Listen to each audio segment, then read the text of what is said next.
Good afternoon to all, and I, on behalf of Tibet Museum of Central Tibetan Administration, and I would like to welcome all of you to our talk series event.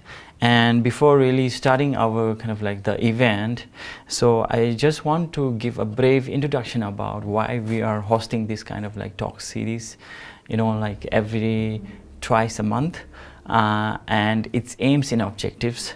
So since we the Tibet Museum of Central Tibetan Administration falls under the Department of Information and International Relation, and more particularly we falls under the information section, where the information section's main aims and objective is to disseminate or to spread the information about the Tibet issues and Tibet past, present and future. So that with having that the consideration, and we are hosting this talk series. Today indeed I'm very glad and honored to have with us the guest speaker, Mr. Rinchen Thalola. And if I give a brief intro about the guest speaker, and Mr. Rinchen Thalola was born in Nyanang, southwestern Tibet, and he escaped with his family in the year 1959, and in the year 1972 Mr. Rinchen Thalola started working in the, back then we call Tibetan government in exile, but these days we call it like Central Tibetan Administration. And from year 1972 to 74 Mr. Rinchen Thalola has acting as the bilingual secretary to Tibet, representative of His Holiness, Office of His Holiness the Dalai Lama based in Kathmandu, Nepal. And in the year 1974 to 78, Kongla has been acting as a supervisor education section, and where Mr. Rinchen Thalola also helped establishing a number of Tibetan schools in Nepal. And then in year 1986, Kongla was transferred to New York, and where Kongla has taken the responsibility as the representative of His Holiness the Dalai Lama office in Americas. And in addition to the regular duties, in year 1990s, Kongla co-chaired the Tibetan United States Resettlement Project, New York. From year 1997 to 2018, Kongla has been acting as the president of Tibet Fund, New York. And then in the year 2018, Kongla was formally retired, and currently Kongla lives in New York with his family. So this is a brief introduction about the guest speaker, and without much taking time, I would like to kindly request our guest speaker, Mr. Rinchen Thalola, to kindly commence today's talk series event. Thank you so much. Srinola, thank you so much for your generous introduction. I would also like to thank all of you for taking your time to come to listen to my talk. Because of short notice, I could not prepare myself. I was informed 5 days ago to talk this afternoon, and unfortunately I did not bring my laptop, so I had to Google photos with my mobile. So I'm going to begin with the slideshow. The photos are not that great, but might help for you to some extent. So let me begin with the slides. I lost now. I need my glass. Oh, I found it. Okay, do you see it clearly? This is the, I better see from here. This is the map of Tibetan Empire. Tibet was, as you know, a very powerful country during 7th, 8th, and 9th centuries. at the peak of Yalung dynasty. This is the image of King Songtsen Gampo, the 33rd king of Yalung dynasty. King Songtsen Gampo was a very popular king, and he united the whole of Tibet and also extended his empire west to the border of mainland China. Well, not west, east. And then west, his empire reached as far as Persia.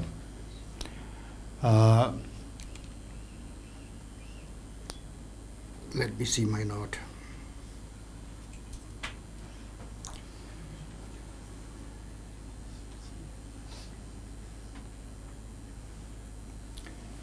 This is the image of King Songtsen Gampo with his two queens. The right one is Princess Winchang from Tang Dynasty, Chinese emperor, and the left one is Princess Brikuti Devi of Nepal.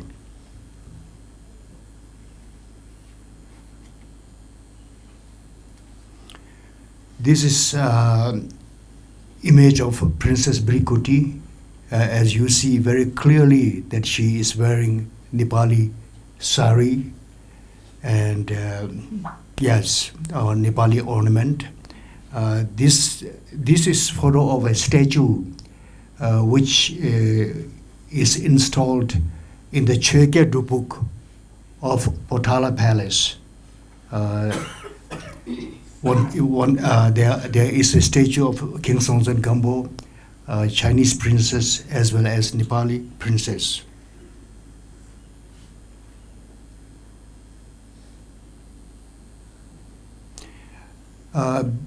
Princess Brikuti played a very important role in terms of promoting Buddhism in Tibet.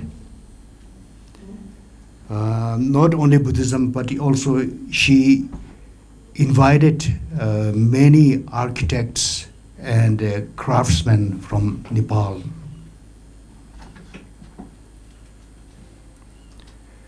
This is a painting of Potala, the Red Fort, the original Potala Palace, which was built during King Songtsen Gampo's time. And Princess Brikuti played a big role in terms of inviting Nepali craftsmen. And she is known as Pesa Tisun in Tibetan language. Ti means throne and Sumo, Sun means queen. So she was the actual, what do we say, throne holder of the queens? The principal queen. King Songtsen Gampo had 5 queens, but she was the most important queens. And later, when King married with Princess Wencheng from Chinese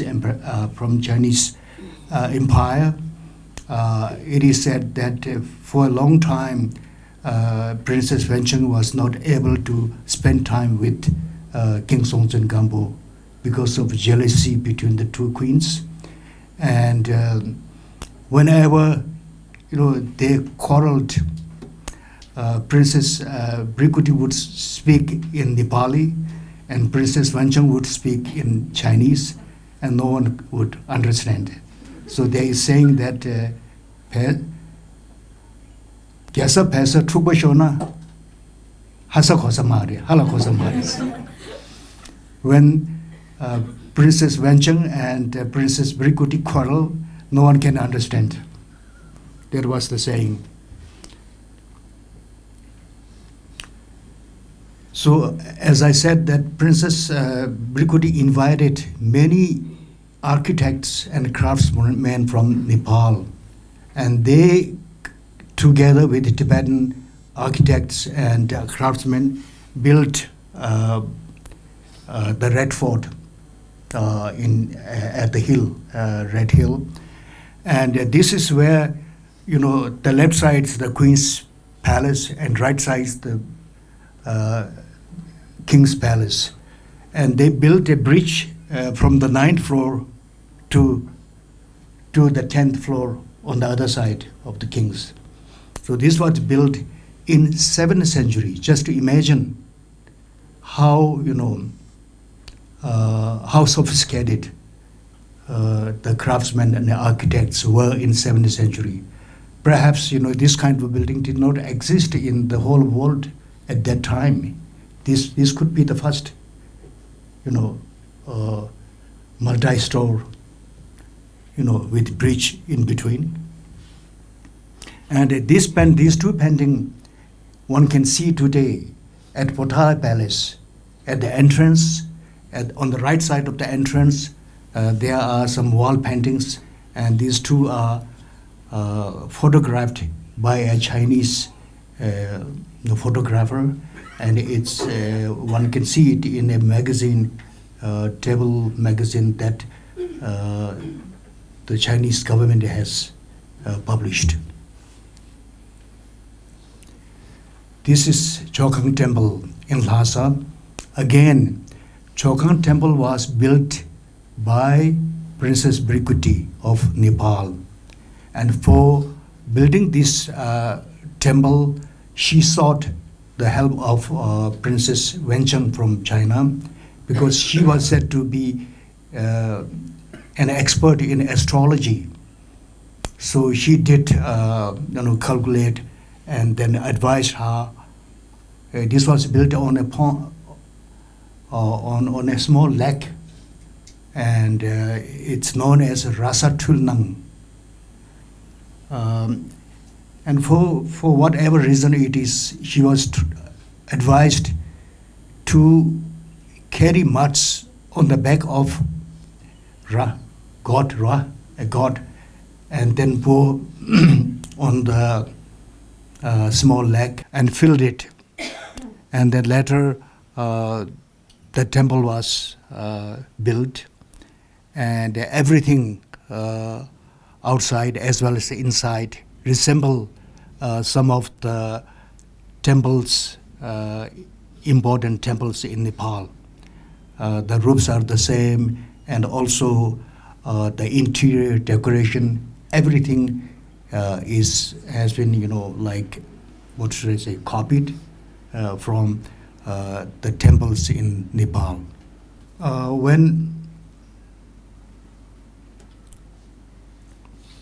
When King Songtsen Gampo sought the hands of Prince Brikoti for marriage, Nepal was ruled by King Shivadeva of Lichavi dynasty. Lichavi. Lichavis were from Vishali in India.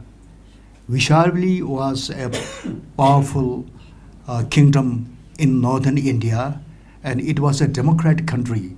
The country, Vishali did not have a king.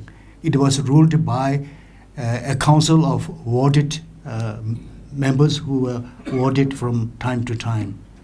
And then later on, King Ajayashatru of Magadha invaded Vishali, and Vishali's rulers, they escaped to the north and then came down to Kathmandu Valley and defeated Kirati kings, and they became the ruler of Nepal.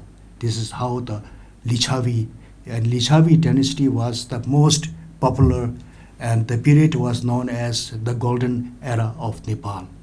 So King Shivadeva was ruling the country, and King Shivadeva had one daughter and two sons.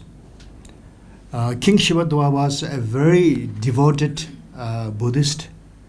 So when he became older, he constructed a monastery in Patan city, which is still there, and himself became a monk and retired into spend his time in that monastery, and led his son-in-law to rule the country on his behalf.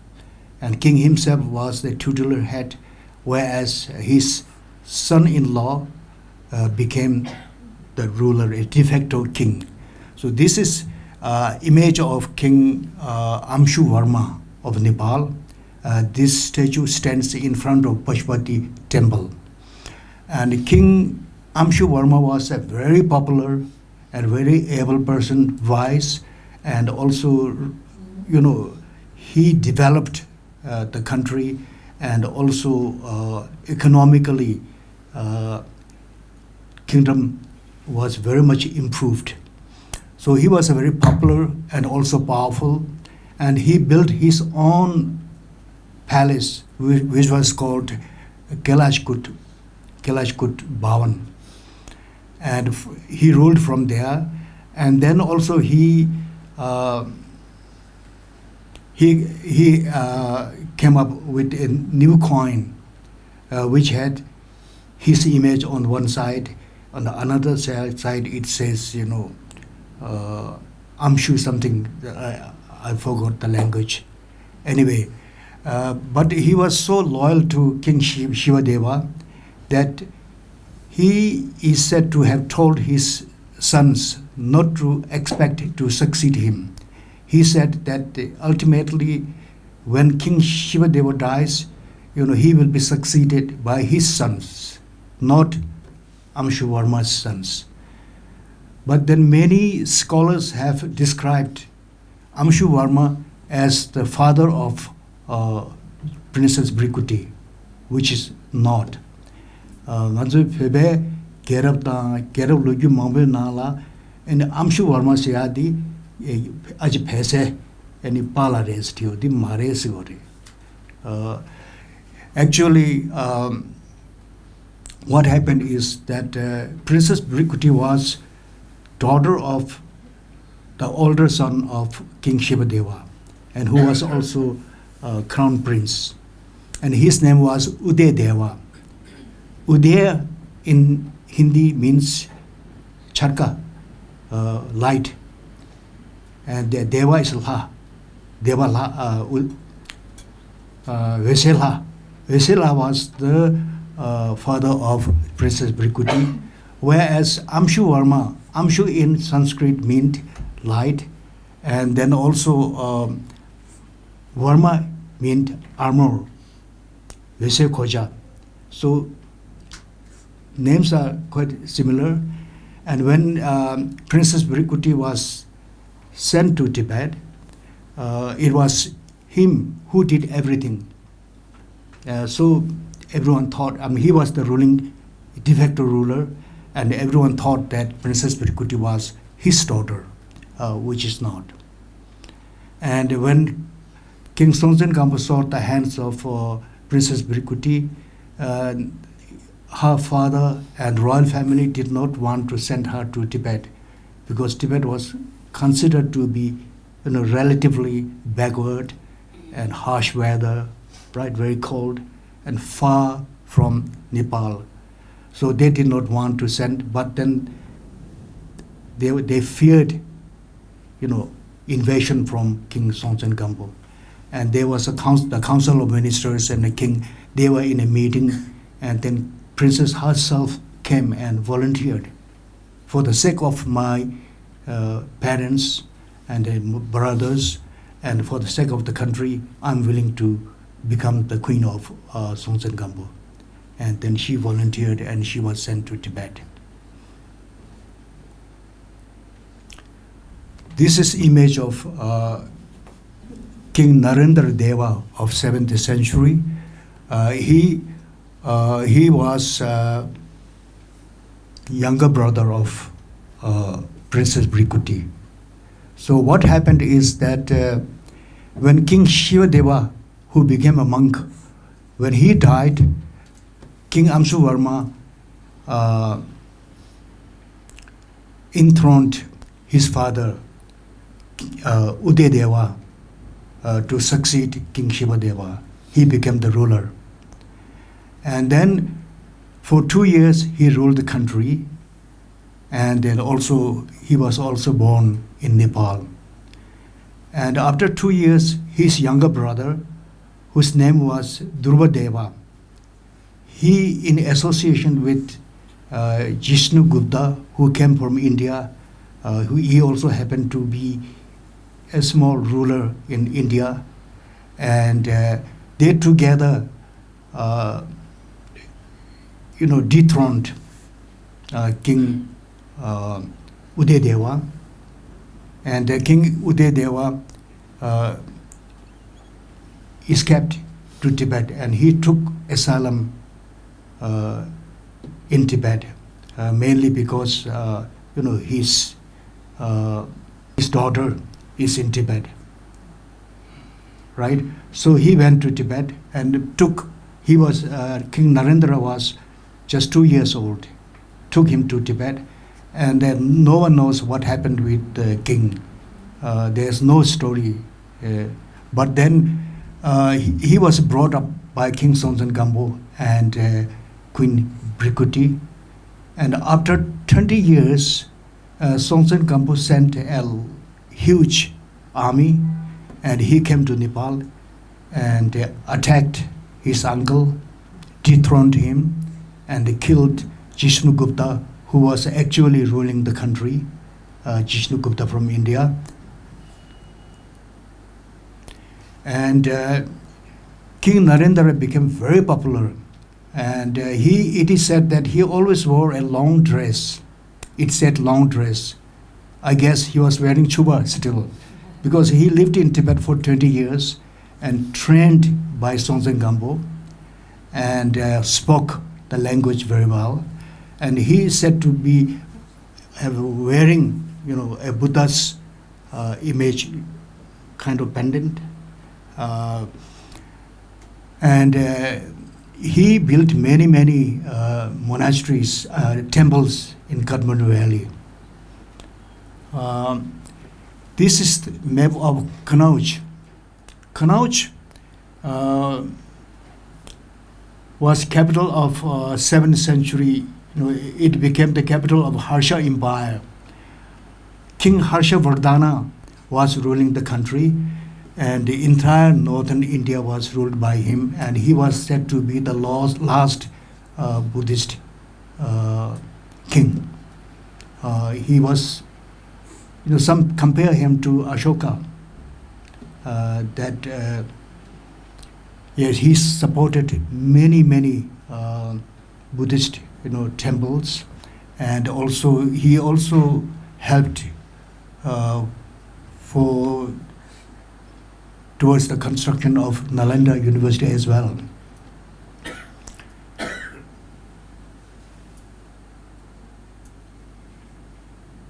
Okay, it said so. So what happened is that at that time, Chinese emperor always wanted to have a good relation with King Harshavardhana. He already had good relation with King Sonsen Gampo because he sent his daughter to Tibet.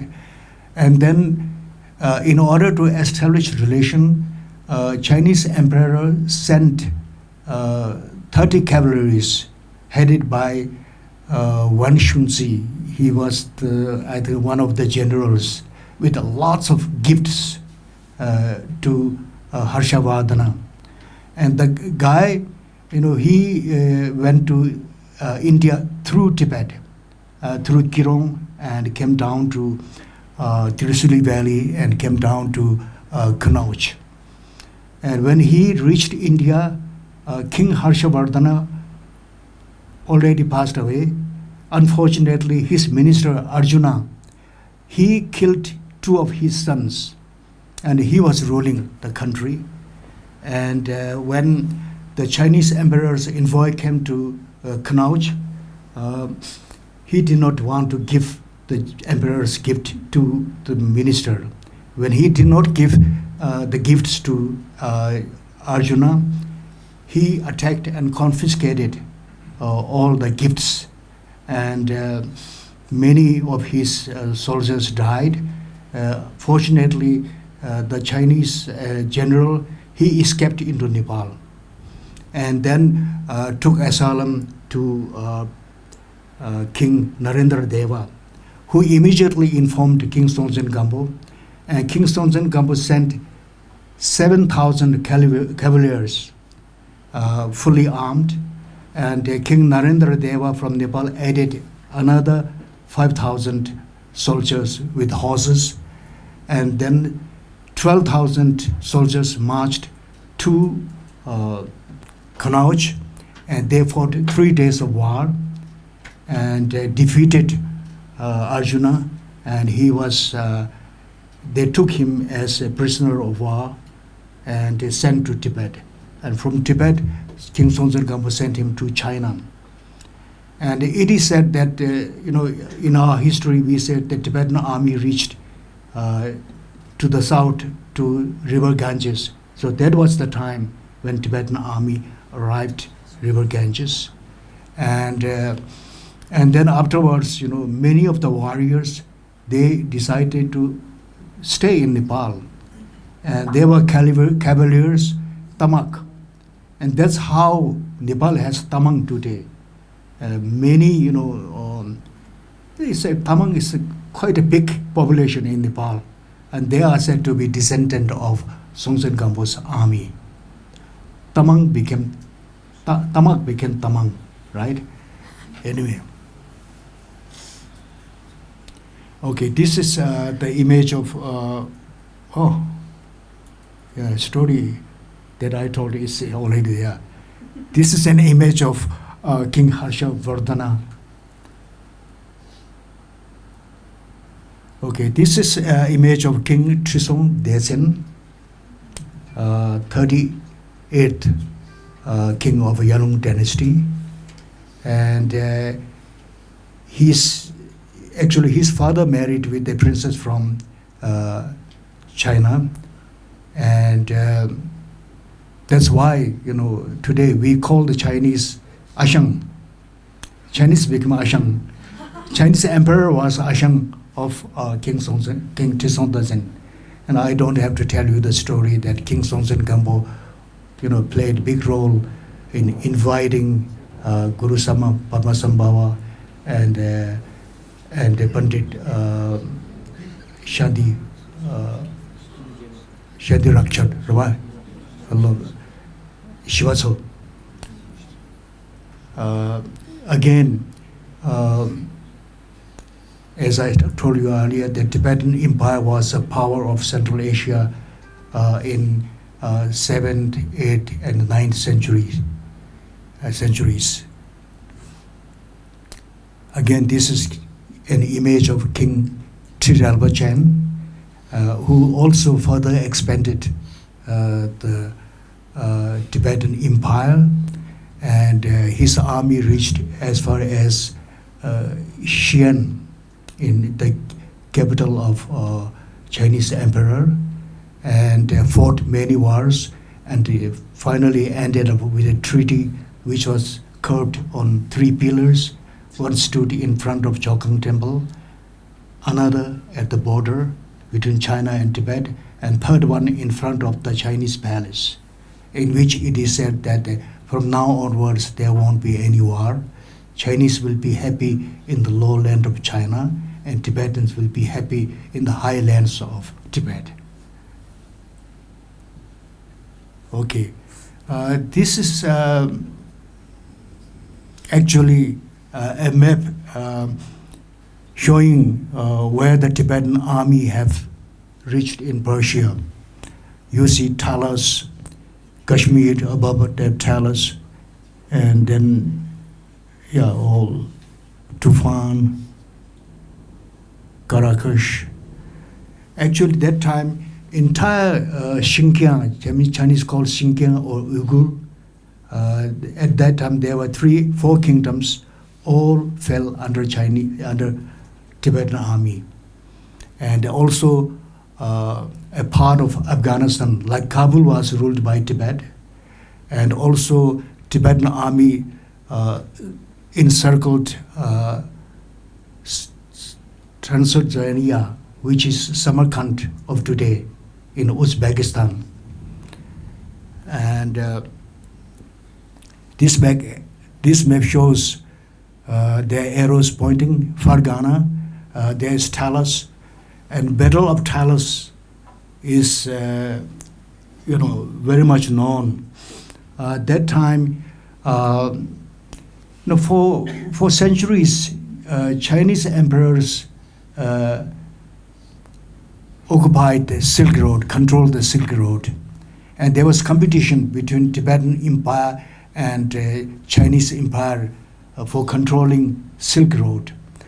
And this time, Tibetans united with the Arab caliphates, and then Tibetan army also brought Turks from Xinjiang, Uyghur, and so 3 units of army, like Tibetan army, the Arabs, and then also Turks from Xinjiang, they fought against the Chinese soldiers, and Chinese were very badly defeated and then had to return. So until that time, Uzbekistan, Kashmir, Fargana, I was telling you, Kabul, and all those were people in all those areas were Buddhists.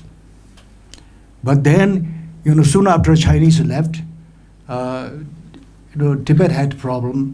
Like King Langtharma was,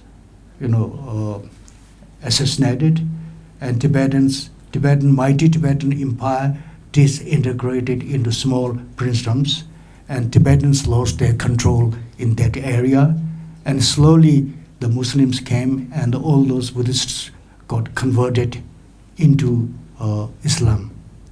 And in Kabul, the Tibetan governor in Kabul was asked to surrender, and when he surrendered, he was asked to become Muslim, and when he refused, they said they were going to cut his head. So he not only surrendered but also became a Muslim.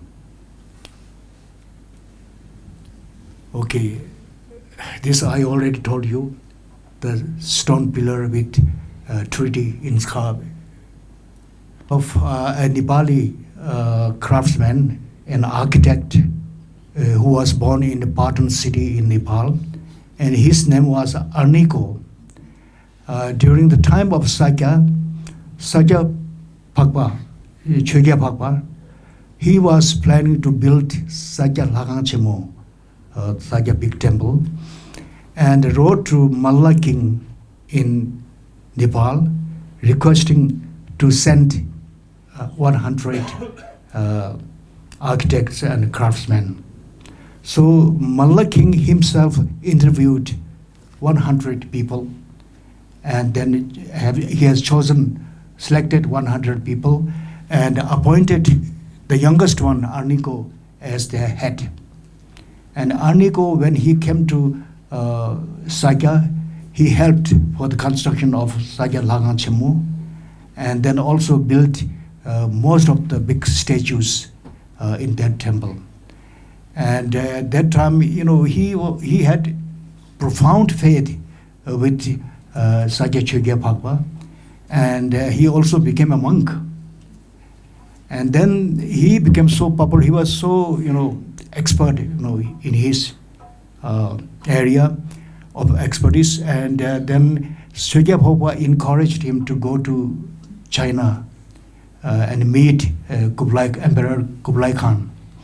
He was sent to China, and when he reached China, Kublai Khan first asked him to repair a statue of Sung, one of the kings, Sung King, and he repaired it so nicely that he was so happy.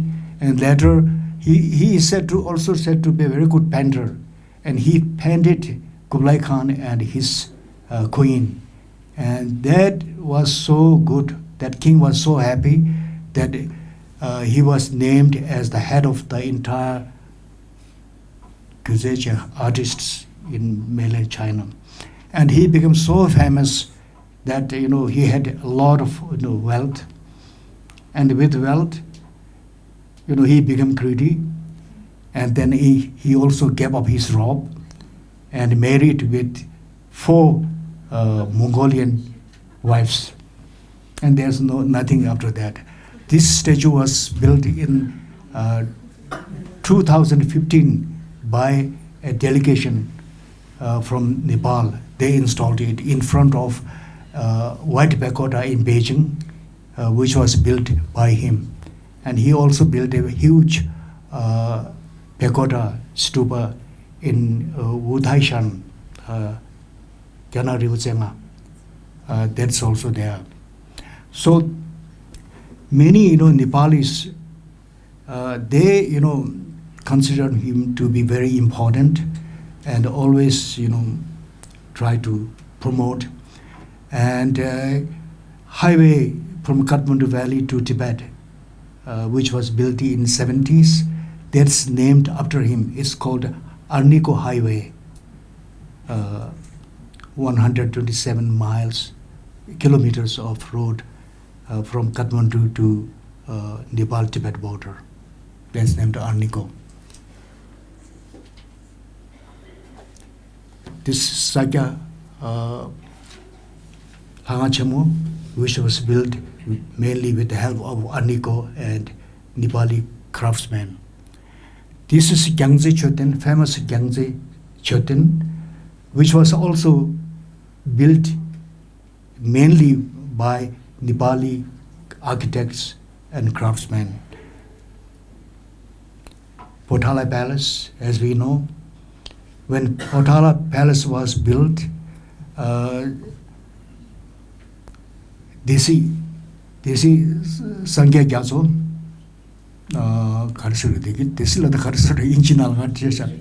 Regent Sangya Gyaso invited 191 Nepali architects and craftsmen, and he also had thousands of craftsmen from China, and he also invited a few from Mongolia, and then of course so many from Tibet itself. So Potala was constructed with the help of international architects. Unfortunately, Tibet fought its first war with Nepal in 792.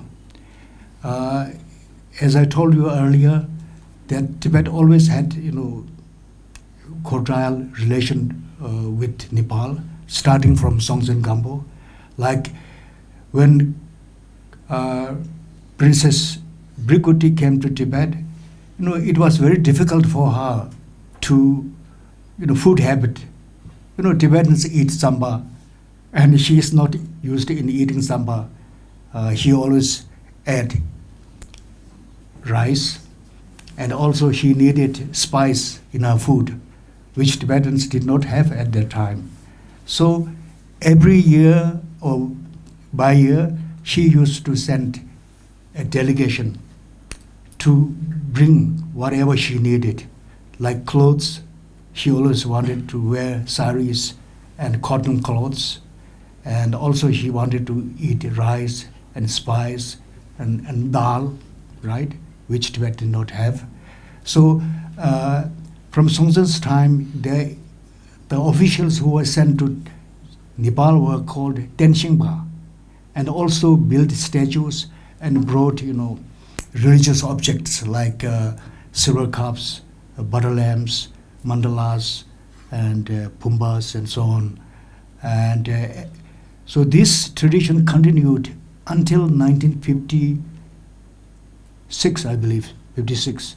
Tenshingpas came year by year to Nepal, and the Nepali government always welcomed them and gave accommodation, and also Nepalis provided horse while they were in Kathmandu Valley, and hundreds of Nepali women were engaged by the government to weaving all the curtains and goyol khasure, door door hangings, right?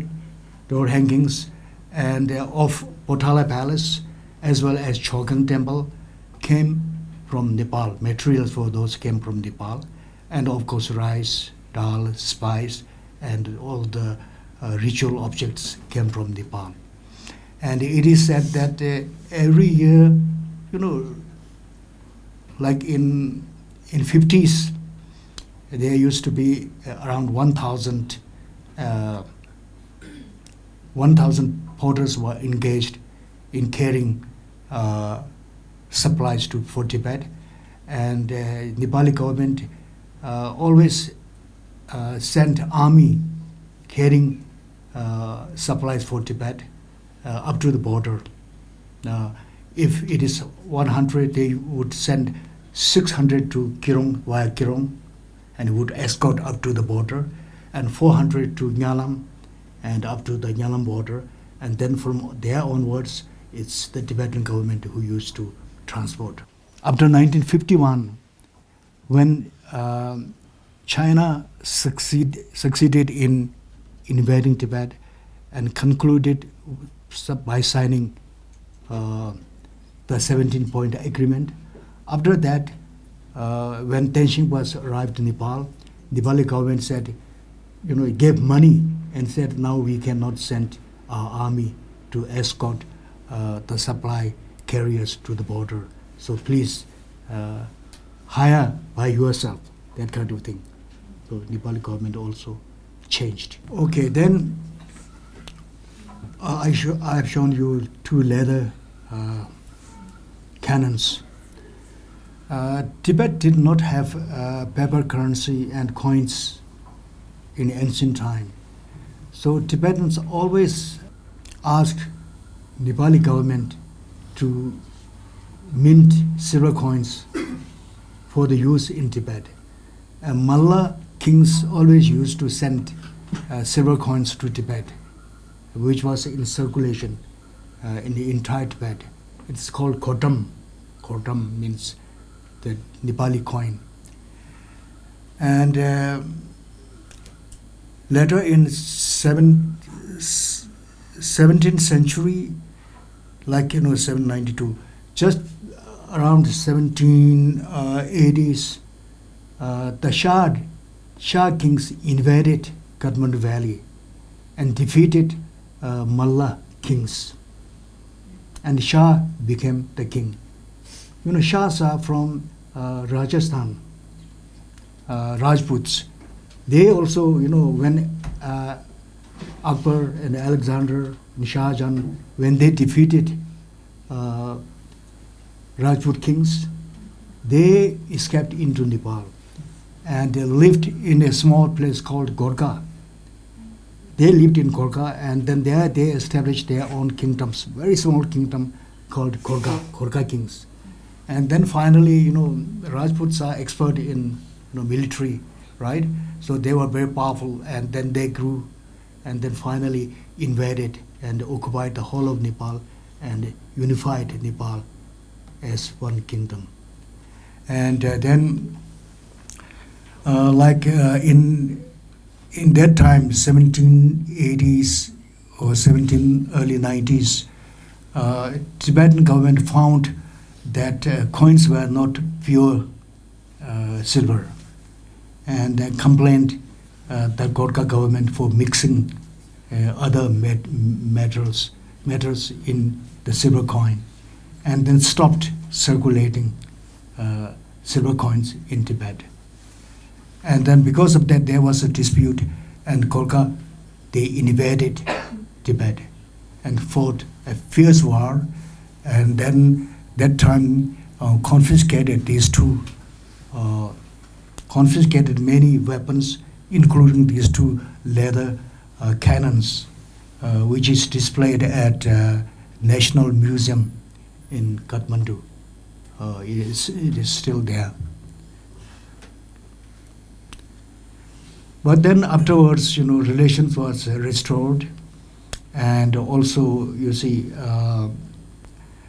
the trade resumed, and Gorkhas, the king, some call Gorkha, but Shah Shah dynasty of Gorkha. They, during the first war, Nyalam, Kirong, and Rongshar, these three border towns were fully occupied by the Nepali.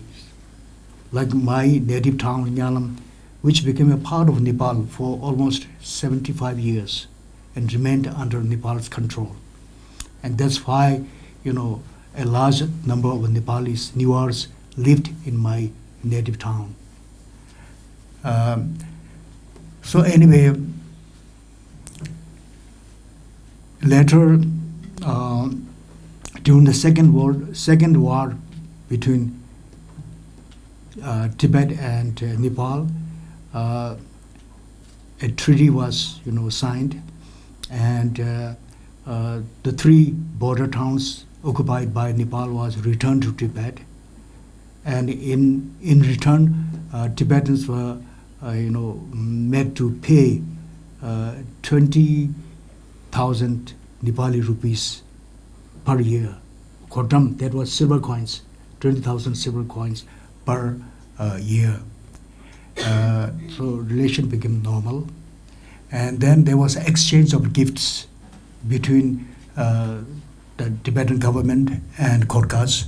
And this is an elephant that was sent as a gift to the 14th Dalai Lama when he was enthroned by King Tribhuvan Bir Bikram Shah. And it is said that this elephant lived until 1966, well after the occupation.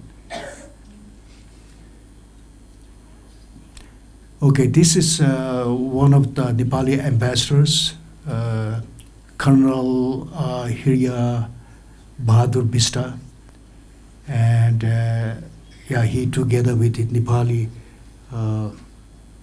embassy staff. I got these photos from his son, who feels very proud that his father was ambassador to Tibet, and he himself was in Tibet when he was around 10 years old, and he has a lot of photos.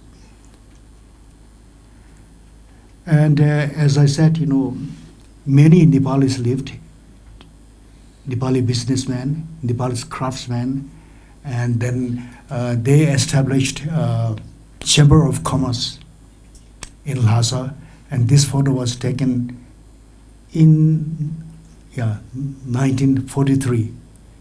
The guy in the center, he's said to be their lawyer.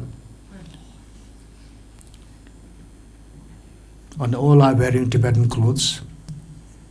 And this is more recent, and I know some of them, like the entire, on the right-hand side. He grew up in my native town and went to Lhasa and made his fortune. And again, a group of Nepali members of Chamber of Commerce. The photo was taken in 1948. Okay, now coming back to the Tibetan refugees. This is photo of Father Morin. He lived in Nepal for many years. When Nepal had its first college, Trichandra College, he was living in Patna, running Jesuit school in Patna, and he was invited to oversee the English examination of Trichandra College. And then since then he went to Nepal from time to time and established two schools, St. Mary's and St. Joseph School. So when Tibetans, in 1959, 60, 61, and 2, almost 40,000 Tibetans have crossed the border to Nepal. Nepal has a very long border with Tibet, starting with Tingke and Walung, Tingke in Tibet and Walung in Tibet in Nepal, and then Tingri and Shekhar in Tibet, and then Shakumbu, Solukhumbu in Nepal, and then Rongshar in Tibet, and Lamubagir in Nepal bordering, and Nyalam in Tibet, and Tatopani and Kodari in Nepal, and then Kirong in Tibet, and Rasua. Oh, Chusutosoi. Okay, anyway, I will not go into detail. Anyway, so then so many have died, those who have reached Kathmandu Valley due to climatical difference and also malnutrition and lack of medical facilities. So Father Moring established what you call, it's written there, Nepal International Tibetan Relief Committee, and he was assisted by Peter Opschnatter, who was in Tibet with Henry Harrer.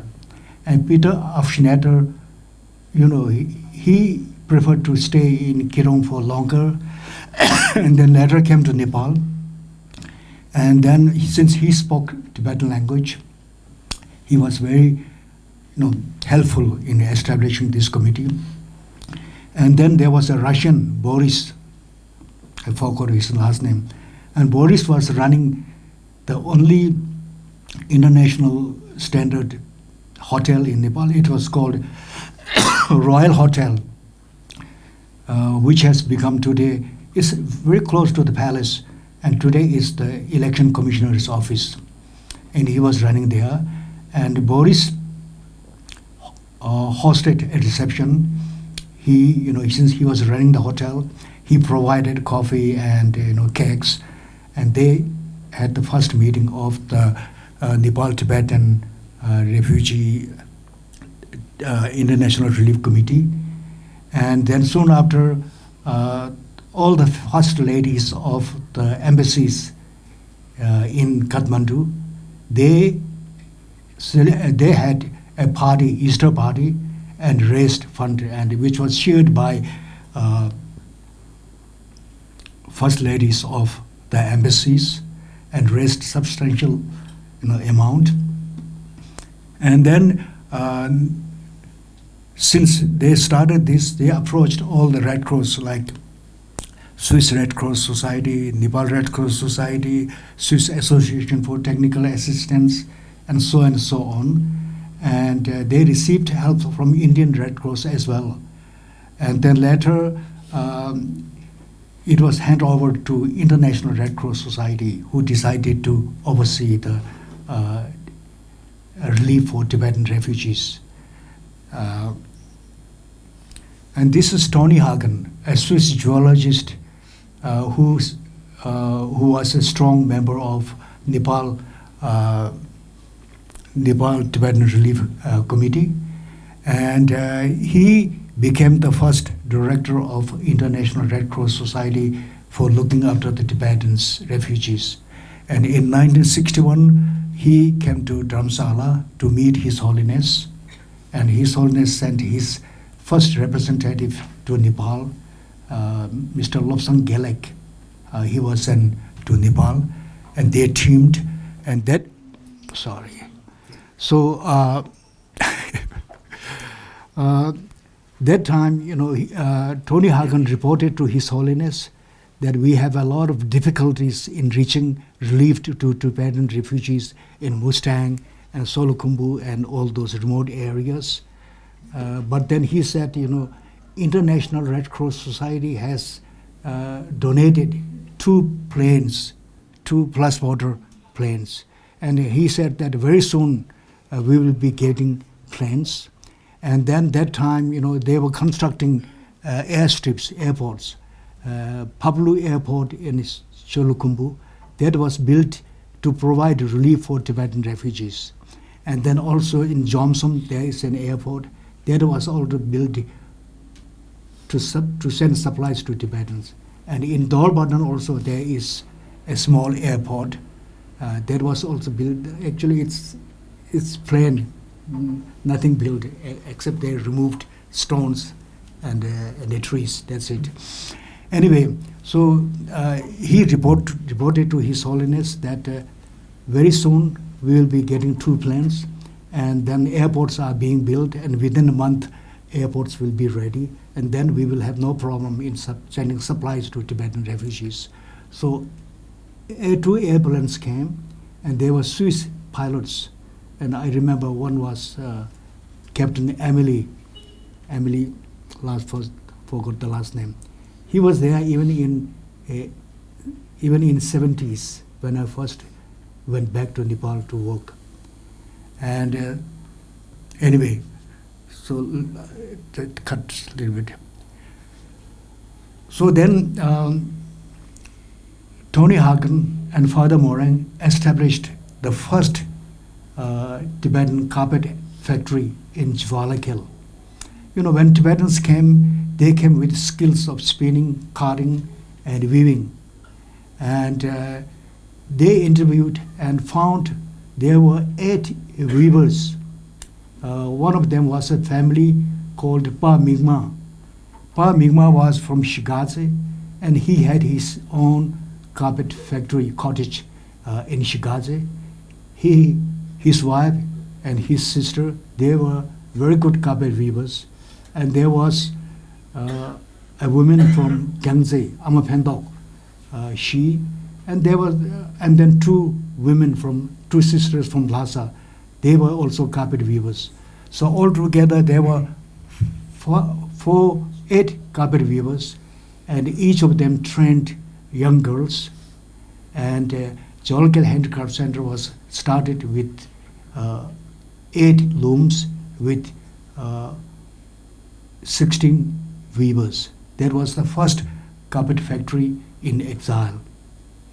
And then for the establishment of carpet factory, His Holiness gave some money, and then also a Swiss Association for Technical Assistance, Swiss government also provided funding, and His Holiness and Swiss government became the shareholder because carpet factory was established as profit. It was not a non-profit. So what happened is that on those days we had Swiss managers. Like after Jawalkal, one factory was established in Solukhumbu, Chalsa, another in Yangja in Pokhara, and 4th one in Dorpatan. There were 4 handicraft centers established with the help of Swiss government, and in all those factories we had Swiss managers, Swiss production managers, Swiss accountants, and so all those Swiss staff, they were of course paid by the Swiss government, but then they also received salary from each of these handicraft centers. So what happened is that in 72 all the projects were handed over to Tibetans. In the meantime, Swiss trained many Tibetans from the 4 settlements, and also brought young men and women from India and trained them how to run the factory. Some were trained as accountants. And then when Swiss government handed over handicraft centers back to the Tibetans, there were a pool of fund.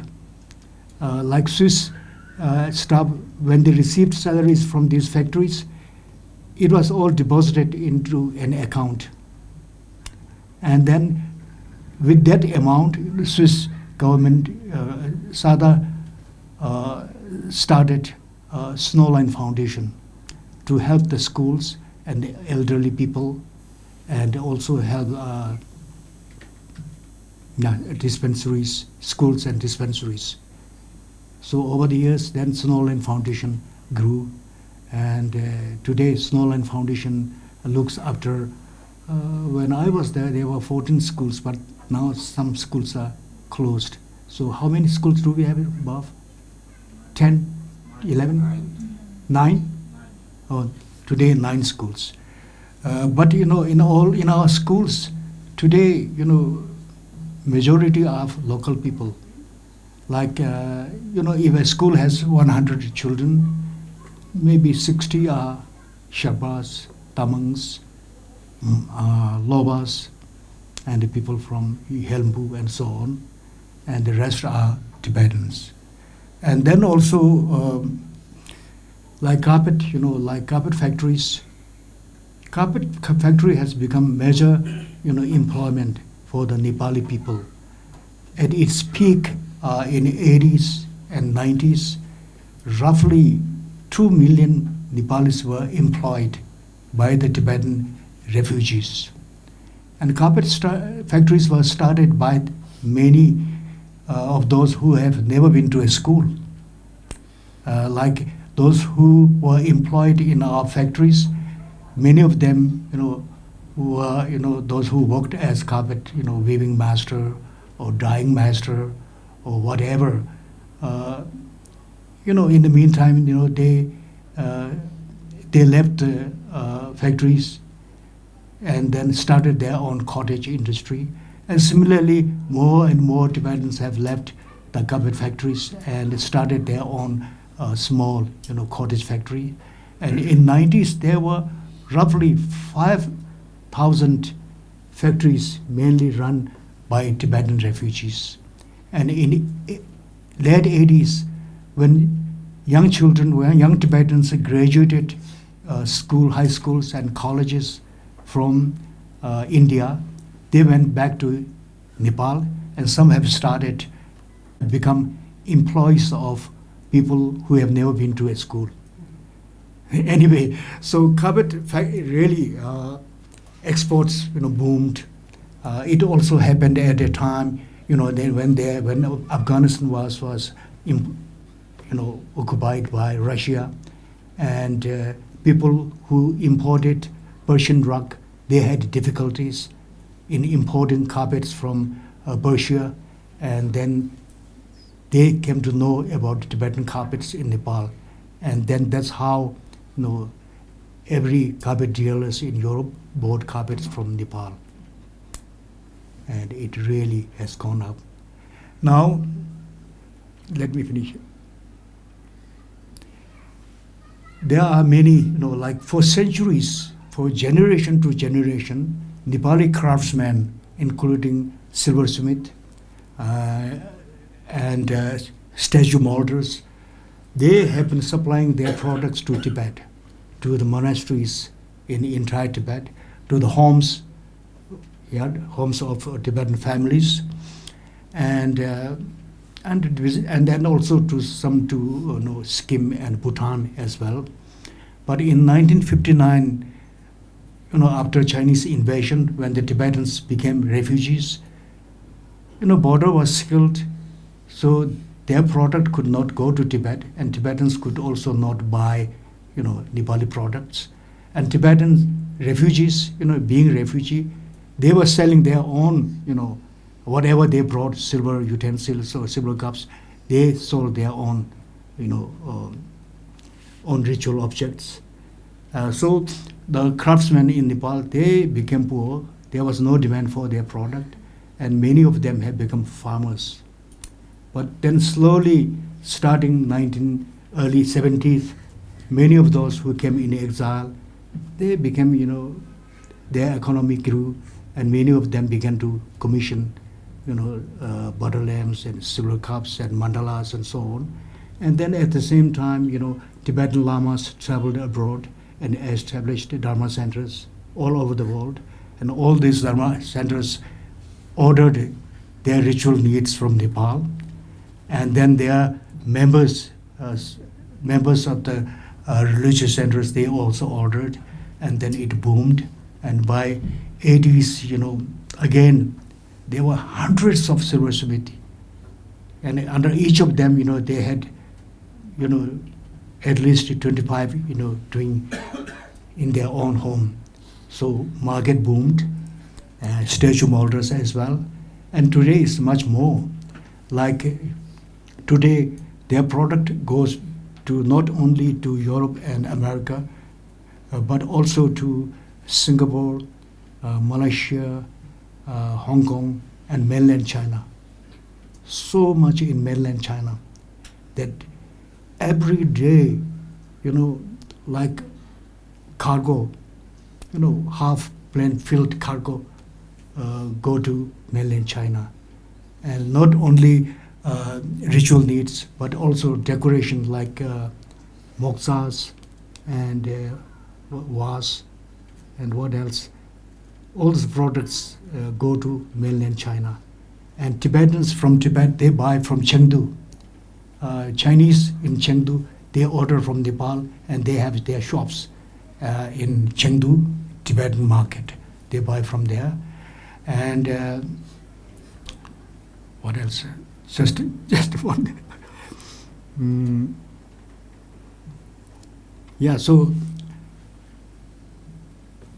it's going very, very well. And in Bauda area, if you go to Nepal and go to Bauda, there are at least 1,000 shops. And if you visit each shop, all the shops are filled with Tibetan needs, religious objects one could find. The silver cups, pumbas, mandalas, clothes, incense, prayer flags, and everything that's needed for Tibetan monasteries or ritual, one can find in Bauda. And then, as I said, there are 1,000, more than 1,000 shops, and they live with the sale of Tibetan merchandise. And under them, there are suppliers, several thousand, even millions. They live with producing needs for Tibetan monasteries and so on. So that's one thing. And then, as I said, in our schools, we have local people, 60%, and they are doing so well that when we came in exile, many of these Tamangs, Gurungs, Sherpas, they were becoming Hindus. Many of them have their names like Ram, Sita, Lakshmi, and so on and so on. And today they are changing their names even. And they are wearing, it has become a fashion to wear Tibetan chubas, the women. And if you see YouTube, if you Google Tamang songs or dances, you see Tamangs wearing Tibetan chuba very proudly, chuba, and then mixing Tibetan language in between the songs. And not only this, those who graduate from our schools, they are doing very, very well. And then monasteries, so many monasteries are established. At least 125 newly built monasteries are in Nepal. It all starts from here. In 1963, His Holiness called a meeting of all the head lamas. And you see there Sajja Tijin Rinpoche, Karmapa, Dindram Rinpoche, and two tutors for His Holiness, and Bagula Rinpoche from Ladakh. All the lineage lamas have come to Dharamsala in 1963. And then the meeting, they discussed how to preserve the Tibetan Buddhism and how to promote. And that's result. As a result, you see so many monasteries all over the world now. And each of these monasteries have hundreds of young novices from remote areas. And after graduating from each of these monasteries, they are sent to Sajja College, Mindeling Sheta, Rumdek Sheta, and then also to Sera Drebung Kanden, and also to Varanasi, Central University for Tibetan Higher Studies. And today we have many graduates from these institutions, and at least there are 200 Geshes and Khenpos. Those who graduate from Sajja, Nyingma, and Gaju monastery, they are called Khenpos. Those who graduate from Gelugpa monasteries, they are called Geshes. And they are doing very well. They are promoting and preserving Tibetan culture. And not only this, that today we find, if you Google like Mustangs, they are so proud of their Tibetan culture that many of them are now,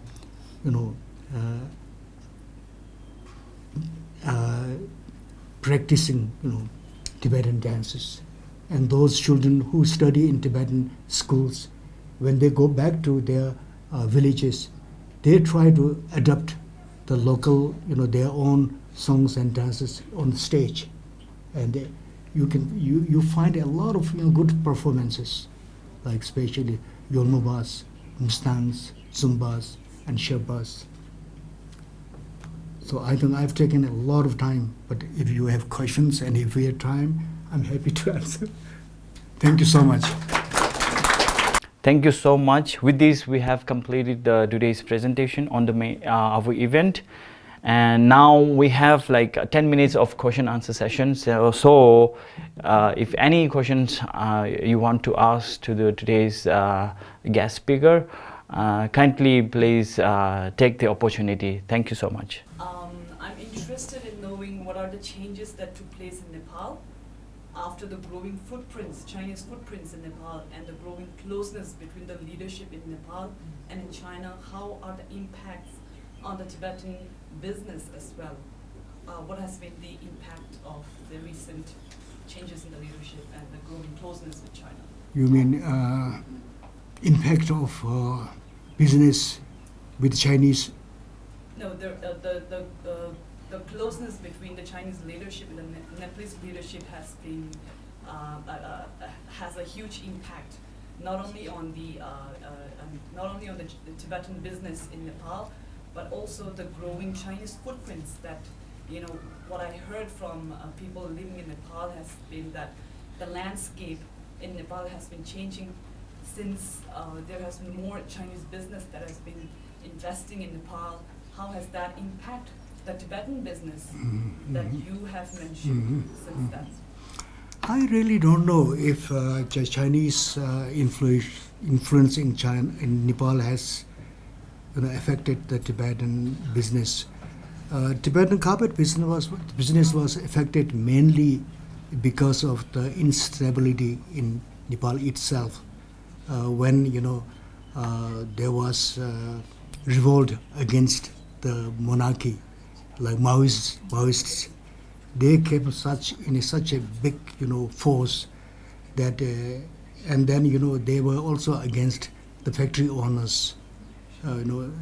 They were demanding so much unreasonable demands, like in terms of wages, that and then also there were a lot of other demands, and that's why Tibetans could not continue the carpet factories. And one thing was that when there was big production of carpets in the past, all the carpets used to be washed in Europe. Carpets are exported directly and washed in Europe, and which gives shine. But then lately, Tibetans began to establish washing